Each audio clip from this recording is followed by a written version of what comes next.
ब्रह्मा गुरु विष्णू गुरुदेव महेश्वरा सद्गुरु साक्षात परब्रह्म तस्मै श्री सद्गुरे नमः। रघुवीर समर्थ। मागील आठवड्यात आपण ज्ञानदशकातील समास 9वा सिद्ध लक्षण नाम या समासाचे श्रवण केले। या समासात समर्थांनी सिद्ध पुरुषाची लक्षणे विशद केली आहेत। ती समर्थ सांगतात की सिद्ध हा स्वरूपाशी एकरूप झालेला असतो। निरंतर स्वरूपानी संधान हे साधूचे मुख्य लक्षण आहे।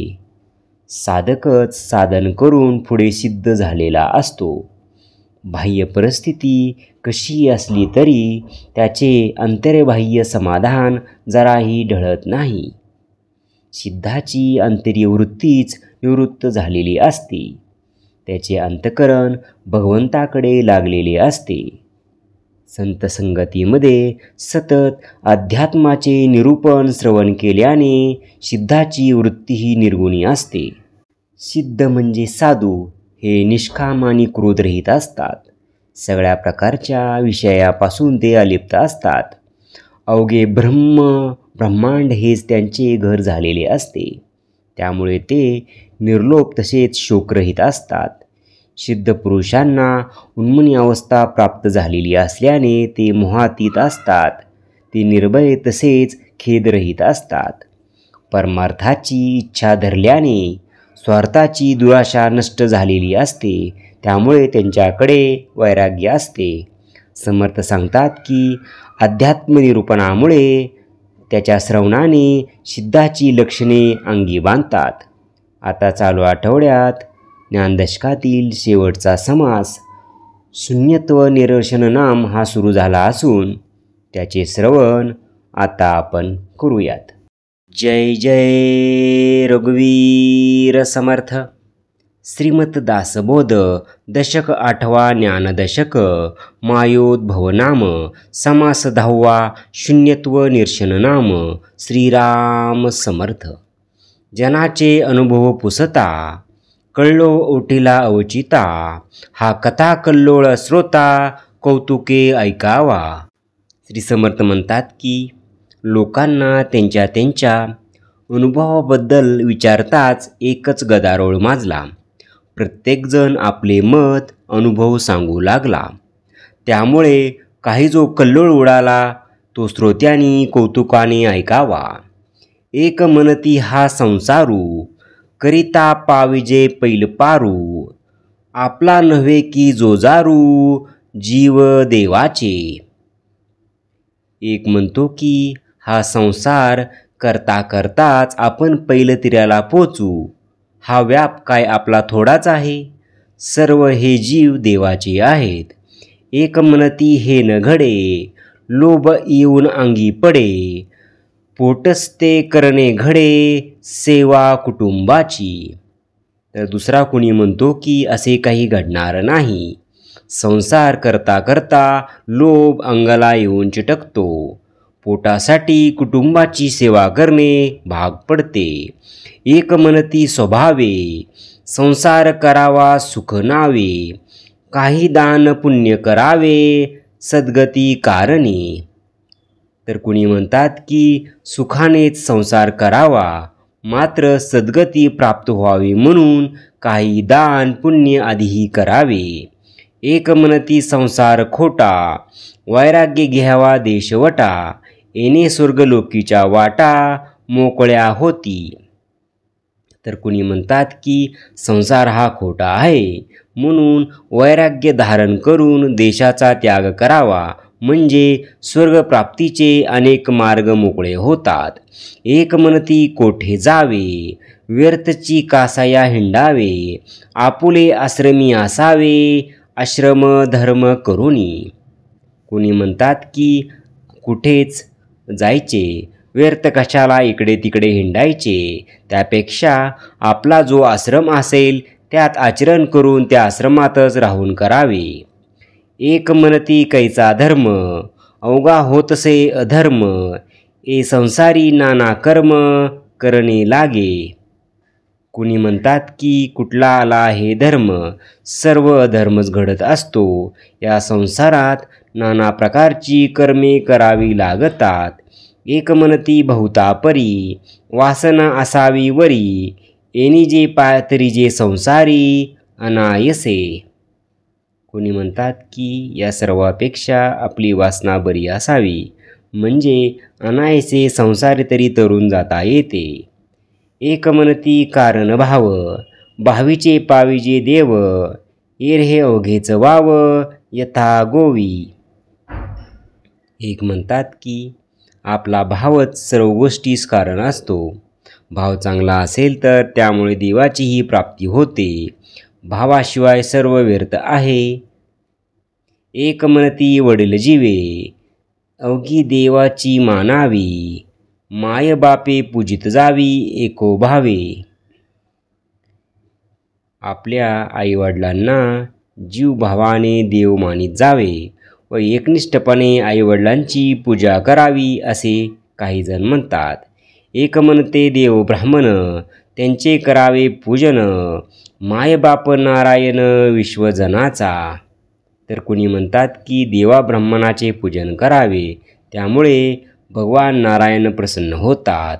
एक म्हणती शास्त्र पहावे, तेथे निरोपिले देवे, तेने प्रमाणची जावे परलोकासी. कुणी म्हणतात की शास्त्रात काय सांगितले आहे त्याप्रमाणे वागावे, त्याप्रमाणे वागले असता परलोको प्राप्त होतो. एक म्हणती अहो जना, शास्त्र पाहता पूर्वेना, या कारणे साधू जना शरण जावे. एक म्हणतात की अहो शास्त्री इतके आहेत की त्यांचा अभ्यास करायला देखील आयुष्य पुरे पडणार नाही, म्हणून त्यापेक्षा साधू संतांना शरण जावे हेच बरे. एक म्हणती गाठ साडा सांडा गोठी, वायाच करिता चाहोटी, सर्वास कारण पोटी भूतदया असावी. कोणी म्हणतात की उगीच वटवट करणे बंद करा, ती गोष्ट राहू द्या, सर्वात म्हणजे पोटात भूतदया असावी. एक म्हणती एकची बरवे, आपुल्या आचारे असावे, अंतकाळी नाम घ्यावे सर्वोत्तमाचे. एक म्हणतात की आपापल्या वर्ण श्रमधर्माप्रमाणे आचार विचार असावा, हे सर्वात चांगले. अंतकाळी सर्वोत्तमाचे नाव घ्यावे. एक म्हणती पुण्य घडेल तरीच नाम येईल, नाहीतरी भुली घडेल अंत्यकाळी. दुसरा कोणी म्हणतो की जर काठी पुण्य असेल तरच अंत्यकाळी मुखात नाम येईल, नाहीतर त्याचा विसर पडेल. एक म्हणती जित असावे, तवची सार्थक करावे, एक म्हणती फिरावे तीर्थाटन. एक म्हणतात की जिवंतपणी आयुष्याचे सार्थक करावे, तर दुसरा कोणी म्हणतो की तीर्थयात्रा करत फिरावे हे चांगले. एक म्हणती हे अटाटी, पाणी पाषाणाचे भेटी, चुबकळ्या मारता हिंपोटी कासावीस व्हावे. कुणी एक म्हणतो की व्यर्थ खटाटोप कशाला करावा, तीर्थक्षेत्रात जिकडे तिकडे पाणी आणि पाषाणाशिवाय काय आहे. तीर्थात बुचकळ्या मारताना नाकातोंडात पाणी जाऊन कष्ट होतात आणि जीव मात्र कासावीस होतो. एक म्हणती सांडी वाचाळी, अगाध महिमा भूमंडळी, दर्शन मात्रे होय होळी महापातकाची. त्यावर दुसरा म्हणतो की वाचाळपणा बंद कर, या पृथ्वीवर तीर्थक्षेत्रांचा महिमा अगाध आहे, केवळ त्याच्या दर्शनाने मोठमोठी पातके भस्म होऊन जातात. एक म्हणती तीर्थ स्वभावे, कारण मन आवरावे, एक म्हणते कीर्तन करावे सावकाश. तर कोणी एक म्हणतो की मनच मंद मोक्षाला कारण असल्याने संयमाने त्यास आवरावे, म्हणजे तेच तीर्थस्वरूप बनते. तर दुसरा कोणी म्हणतो वेळ मिळेल तेव्हा कीर्तन करीत जावे.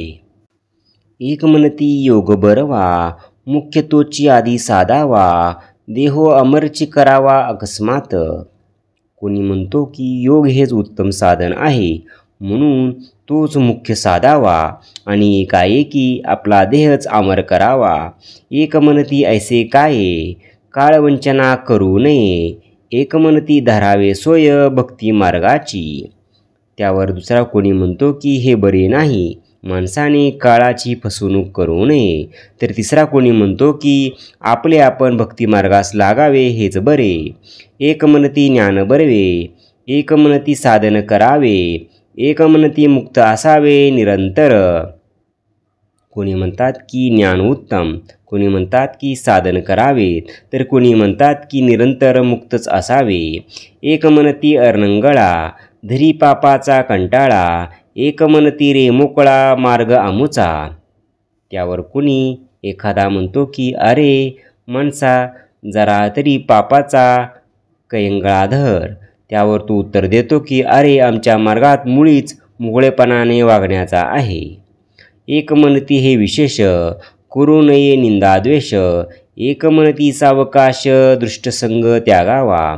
तर कुणी एक म्हणतो कुणाची नंदा अथवा द्वेष करू नये, तर दुसरा म्हणतो की हळूहळू दृष्टाची संगत सोडावी. एक म्हणती ज्याचे खावे त्याची सन्मुखीची मरावे, तिने तत्काळचे पावावे मोक्षपद. कुणी म्हणतात की ज्याचे आपण अन्न खातो त्याची चाकरी करत त्याच्यासमोर मरावे म्हणजे तत्काळ मोक्षपद मिळते. एक म्हणती सांडा गोठी, अर्धी पाहिजे ते रोटी, मग करावी चाहोटी सावकाश. कुणी म्हणतात की या सर्व गोष्टी राहू दे, आधी पोटाला अन्न कसे मिळेल हे पाहिले पाहिजे, नंतर इतभर वटवट व सावकाश करत बसली पाहिजे, नंतर इतर वटवट सावकाश करत बसावे. एक म्हणती पाऊस असावा, मग सकळ योग बरवा, कारण दुष्काळ न पडावा म्हणजे बरे. कुणी म्हणतात की प्रथम चांगला पाऊस पडावा म्हणजे इतर सर्व गोष्टी सुखसुरळीत चालतात. एक म्हणजे तपोनिधी, होता ओळती सकळ सिद्धी, एक म्हणते रे आधी इंद्रपद साधावे. कोणी म्हणतात की खूप तप केले पाहिजे मग सिद्धी प्राप्त होतात, तर दुसरा कोणी म्हणतो आधी इंद्रपदाची प्राप्ती करून घ्यावी. एक म्हणती आगम पाहावा, वेताळ प्रसन्न करून घ्यावा, तिने पाविजे देवा स्वर्गलोकी. कोणी म्हणतात की तंत्रशास्त्राचा अभ्यास करून आधी वेताळाला प्रसन्न करावे, त्या योगे स्वर्गलोक प्राप्त करून देव भेटतो. एक म्हणती अघोरमंत्र, तिने होई जे स्वतंत्र, श्रीहरी जयेचा कळत्र तोची ओळे. कोणी म्हणतात की अघोरमंत्राचे अनुष्ठान करावे म्हणजे स्वतंत्र होता हतो. जिचा आदा श्रीहरी आहे ते नाही प्रसन्न होते, ती लागले सर्व धर्म, ते कैसे क्रियाधर्म, एक म्हणते कुकर्म तिच्यामध्ये. त्या लक्ष्मीच्या योगे सर्व धर्म घडतात, मग तिथे क्रियाकर्माची आवश्यकताच उरत नाही. एक म्हणती साक्ष एक साक्षप, करावा मृत्युंजयाचा जप, तिने गुणे सर्व संकल्प सिद्धी पावती. कोणी म्हणतात की एक प्रयत्न करून जरूर पाहावा, मृत्युंजयाचा जप केला की त्या योगे सर्व संकल्प सिद्धीस जातात. एक म्हणती बटू भैरव, तिने पाविजे वैभव, एक म्हणती झोटिंग सर्व पूर्वी तसे, एक म्हणती काळी किंकाळी, एक म्हणती भद्रकाळी, एक म्हणती उच्चिष्ट चांडाळी सहाय्य करावी, एक म्हणती विघ्नहर, एक म्हणती भोळा शंकर, एक म्हणती सत्वर पावे भगवती. कोणी म्हणतात की विघ्नहर लवकर पावतो, तर दुसरे कोणी म्हणतात की भोळा शंकर लवकर पावतो, तर कोणी म्हणतात भगवती सत्वर पावते. एक म्हणती मल्हारी, सत्वरची सौभाग्य करी, एक म्हणती महाबरी भक्ती व्यंकटाशाची. कोणी एक म्हणतो की मल्हारीच्या कृपेने लवकर भाग्योदय होतो, तर दुसरा कोणी म्हणतो व्यंकटेशाची भक्ती करावी फार उत्तम आहे. एक म्हणती पूर्व ठेवा, एक म्हणती प्रयत्न करावा, एक म्हणती भार घालावा देवाचं वरी. कोणी म्हणतात की पूर्वप्राप्त असेच होईल, तर दुसरे कोणी म्हणतात की प्रयत्न करावा, तर आणखी कोणी म्हणतात की सर्व देव व भार हा देवावरच व्हावा. एक म्हणती देव कैसा, अंती पाहतो भल्याचा, एक म्हणती हा युगाचा युगधर्म. कोणी एक म्हणतो की कसला देव आलाय, तो भल्या भल्याचा अंत पाहतो, तर दुसरा म्हणतो की हा युगाचा युगधर्मच आहे. एक आश्चर्य मानती, एक विस्मय करती, एक कंटाळून म्हणती काय ते पाहावे. हे बोलणी ऐकून कुणी आश्चर्य करीत तर कुणी चकित होतात, तर कुणी कंटाळून म्हणतात की जे होईल ते पाहावे. ऐसे प्रापंचिक जन लक्षणे सांगती गहन, परंतु काही एक चिन्ह अल्पमात्र बोलिले. याप्रमाणे प्रपंचिक लोक आपापली मते सांगतात, ती अपार आहेत, परंतु थोडी कल्पना यावून यातली काही ते सांगितली आहेत.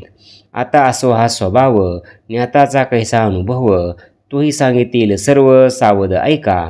समर्थ म्हणतात की असो, आता प्रापंचिकाचा स्वभाव सांगणे पुरे झाले. ज्ञानी लोकांचा अनुभव कसा असतो ते सर्व सांगतो, सावधपणे ऐकावे. एकमंती भक्ती करावी, श्रीहरी देईल सद्गती. एकमंती ब्रह्मप्राप्ती कर्मेची होय. कोणी म्हणतात की भगवंताची भक्ती करावे म्हणजे श्रीहरी सद्गती देईल, तर दुसरी कोणी म्हणतात की कर्मानेच ब्रह्मप्राप्ती होते. एकमंती भोग सुटेना, जन्ममरण हे तुटेना. एकमंती उर्मी नाना अज्ञानाच्या. कोणी म्हणतात की प्रारब्ध भोग टाकता येत नाही आणि त्यामुळे जन्ममरणातून सुटका होत नाही. कोणी म्हणतात की या अज्ञानाच्याच अनेक उर्मी आहेत. एकमनती सर्व ब्रह्म, तेथे कैसा क्रियाधर्म. एकमनती हा अधर्म बोलूच नये. एखादा म्हणतो की सर्वच ब्रह्म आहे, तिथे क्रिया तरी कुठली आणि कर्म तरी कुठले, तर दुसरा कोणी म्हणतो की असे मानणेच अधर्म आहे. एकमनती सर्व नासे, उरले ते ब्रह्म असे. एकमनती ऐसे नसे समाधान. कोणी म्हणतात की प्रलयाच्या वेळी सर्व नाश पावल्यानंतर उरतं ते ब्रह्म, तर कोणी म्हणतात की समाधान अशा प्रकारचे नसते. सर्व ब्रह्म केवळ ब्रह्म, दोन्ही पूर्व पक्षाचे ब्रह्म, अनुभवाचे वेगळे वर्म म्हणती लोक.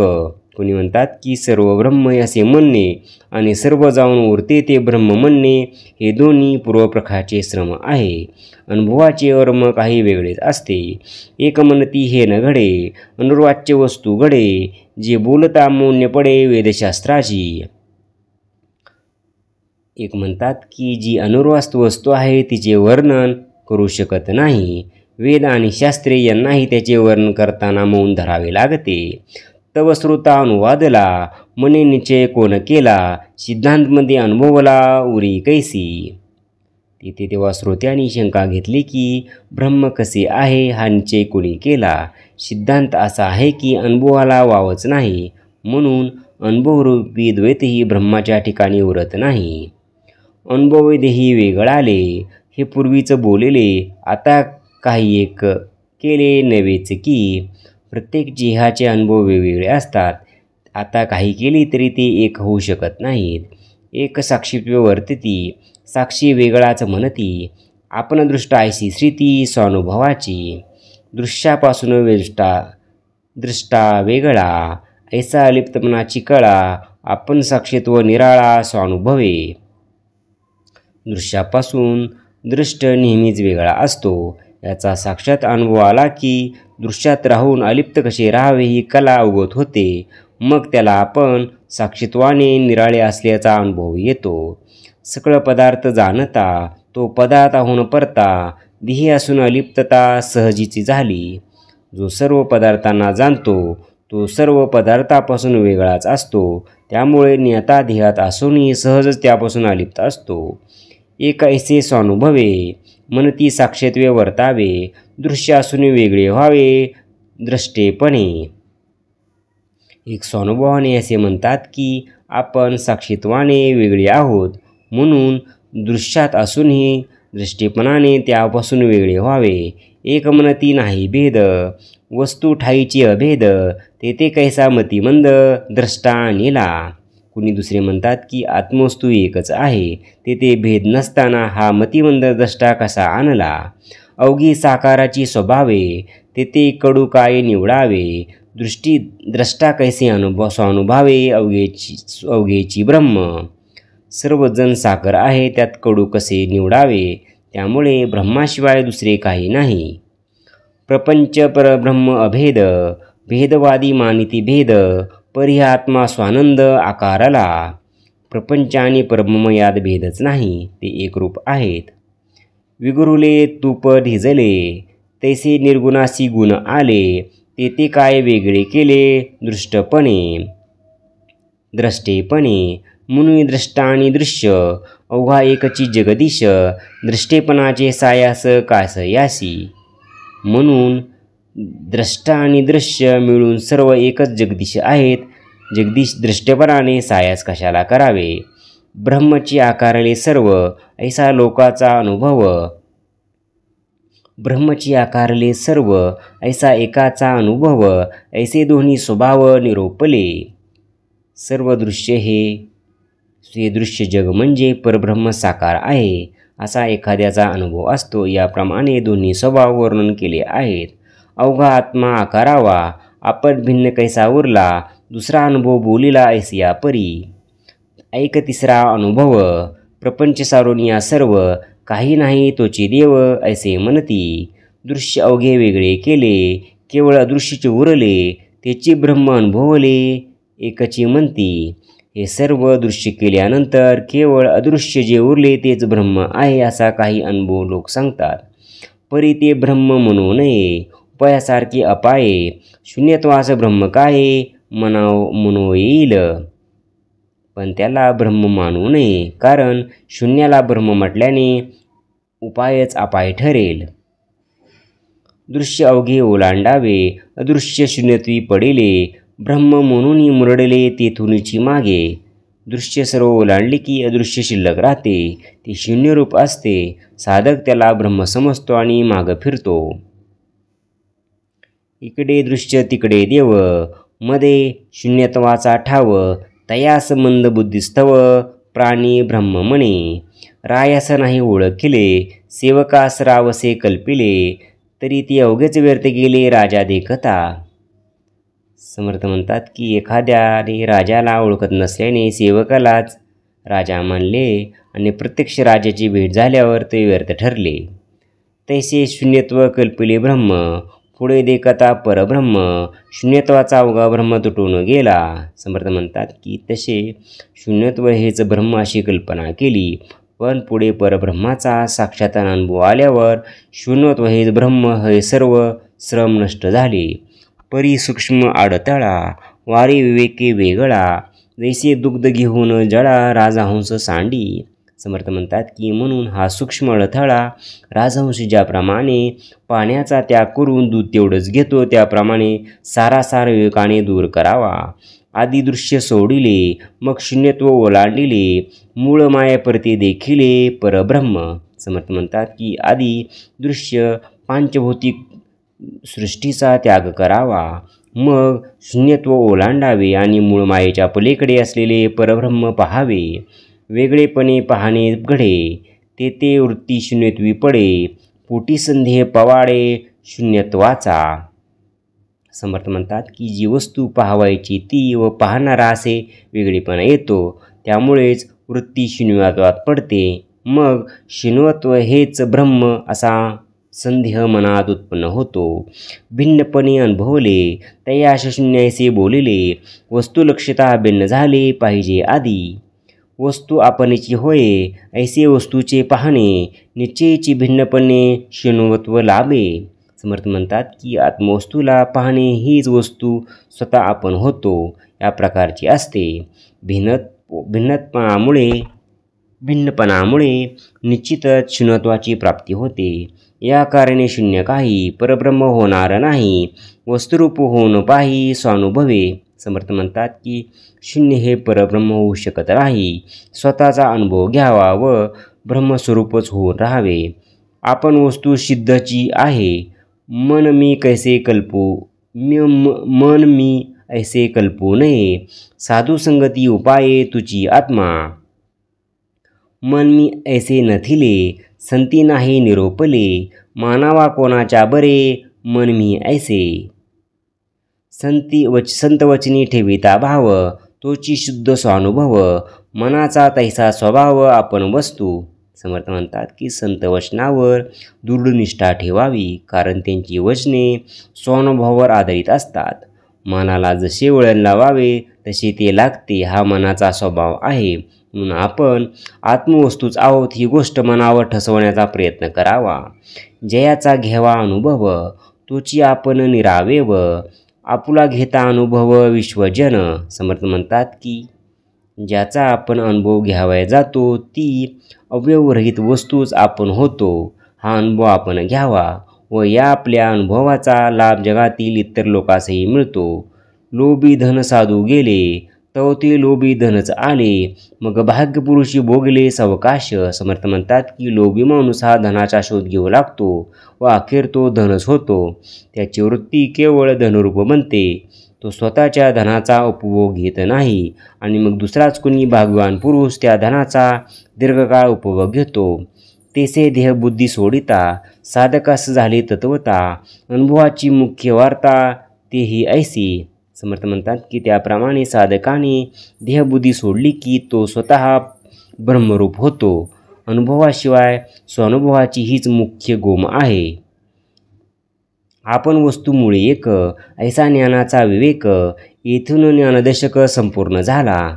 श्री समर्थ म्हणतात की आपण आणि आत्मवस्तू म्हणा अगर परब्रह्म वस्तू म्हणा मुळात एकच आहोत, हे ज्ञानाच्या विचाराचे सार आहे. याप्रमाणे येथे हा ज्ञानदशक संपूर्ण झाला आहे.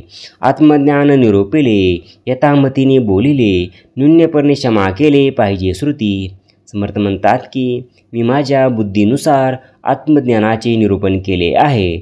त्यात अधिक उणे जे असेल त्यासाठी श्रोत्यांनी मला क्षमा करावी. इति श्रीदासबोधे गुरु शिष्य संवादे शून्यत्व निरशननाम समास 10वा. जय जय रघुवीर समर्थ. ओम श्री गुरुदत्तात्रेय श्रीपाद श्री वल्लभाय नमः. ओम श्री गुरुदत्तात्रेय श्रीपाद श्री वल्लभाय नमः. ओम श्री गुरुदत्तात्रेय श्रीपाद श्री वल्लभाय नमः. ओम श्री गुरुदत्तात्रेय श्रीपाद श्री वल्लभाय नमः. ओम श्री गुरुदत्तात्रेय श्रीपाद श्री वल्लभाय नमः. ओम श्री गुरुदत्तात्रेय श्रीपाद श्री वल्लभाय नमः. ओम श्री गुरुदत्तात्रेय श्रीपाद श्री वल्लभाय नमः. ओम श्री गुरुदत्तात्रेय श्रीपाद श्री वल्लभाय नमः. ओम श्री गुरुदत्तात्रेय श्रीपाद श्री वल्लभाय नमः. ओम श्री गुरुदत्तात्रेय श्रीपाद श्री वल्लभाय नमः. ओम श्री गुरुदत्तात्रेय श्रीपाद श्री वल्लभाय नमः. ओम श्री गुरुदत्तात्रेय श्रीपाद श्री वल्लभाय नमः. ओम श्री गुरुदत्तात्रेय श्रीपाद श्री वल्लभाय नमः. ओम श्री गुरुदत्तात्रेय श्रीपाद श्री वल्लभाय नमः. ओम श्री गुरुदत्तात्रेय श्रीपाद श्री वल्लभाय नमः. ओम श्री गुरुदत्तात्रेय श्रीपाद श्री वल्लभाय नमः. जय सद्गुरु.